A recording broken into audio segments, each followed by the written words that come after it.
I believe organizing is an art. So lots of times people will say, what should I do? And my answer to that is that's the wrong question. The question is, what will you do?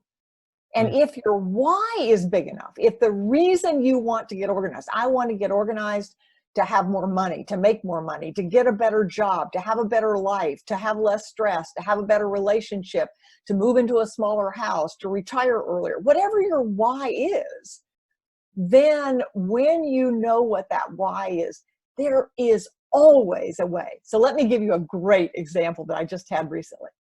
I had a client 4 years ago. He was an engineer from General Electric, civil engineer. He retired and decided he wanted to start flipping houses. Well, if you're flipping houses, you have a lot of paperwork or digital, depending on how you do it. And he wasn't used to that because he'd been an executive. He always had secretaries and people. And suddenly he was in his home office having to figure this out. And he has ADHD, which I do too. So I'm very aware of that. He was making a mess everywhere. So he hired us to come in for what we call a total office transformation. It's a 1-day experience, followed up with virtual follow-up for 90 days to kind of tweak the system. The system was perfect. I mean, we could pick up any piece of paper he had. He knew exactly where it would go. Well, he called me. This is 4 years later. And he said, okay, I have to have somebody come help me. This is just a mess. And I said, well, what's the problem? I mean, you have a system. He said, well, I just hate paper. I just get paralyzed.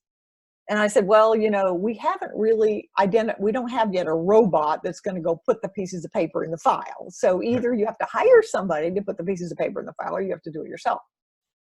And so then I asked him a question. I said, so why do you want to get organized? And he said, to have a life. I said, okay. So what does that mean to you? Having a life, what does that mean? And so he's, was talking about it a little bit. And I said, so here's a question. Do you have to get all those papers that you've been fighting with for 4 years organized in order to have a life? And he said, no. So I said, so you have the option, literally, of taking those papers and throwing them in the trash and saying, I'm going to have a life. So I thought about it overnight and I called him the next day and I said, I think the chances of your doing that, I mean, your why, in order for that to happen, your why would have to be very vivid. I mean, you'd have to be able to smell it, feel it, taste it in order to say, okay, I've had it. I'm done with this. Yeah. I think it's unlikely. So I said, you told me that one of your issues was you just couldn't stay focused. So I said, let's make a deal. Let's try something. You give me 1 hour a day that you will be committed for 2 weeks, 5 days, 5 business days for 2 weeks in a row. And I'll put one of our team members and we will sit with you on a Zoom call and you can focus for that 1 hour. And then at the end of the 10 days, you can analyze how much you've accomplished.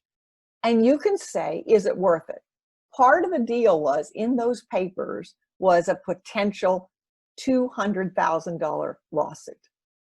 So wow. I said, do you need the $200,000 to have a life? He said, no, not really. And I said, and what are your chances of winning it? He said, well, I can't win them at all if I don't deal with the paper. But he said, if I get the paper together, I think I have a good chance. So I said, if you do these 10 days and you see how much you accomplish, then you'll know whether or not you wanted to move forward to do it. Well, he discovered that after he did, we're on day 8 right now, and he's making great progress. And so that brings 2 very important things here. In order to get organized, you have to have 2 things. You have to have a system. So we said clutter is postponed decisions. It's not enough to make the decision. So for example, with paper, there's only 3 decisions you can make: file, act, or toss. File means I don't know if I'll ever need it, but I don't have the guts to throw it away. So we're going to put it in what we call not a filing system, but a finding system. Act means I need to do it. So then you have to say, okay, what do I need to do? And when am I going to do it? And toss means I don't need it, so we can toss it, file it, or shred it. It's not enough, however, to make the decision. You have to have a system to implement the decision. And we use the acronym for system of saving you space, time, energy, and money. Every time there's something you do repeatedly, you have to have a system. So he had the system in place. What he didn't have was accountability. And research shows you're 67.7% more likely to accomplish a goal if you have an accountability partner. So we provided him the system and the accountability, and I believe he'll succeed.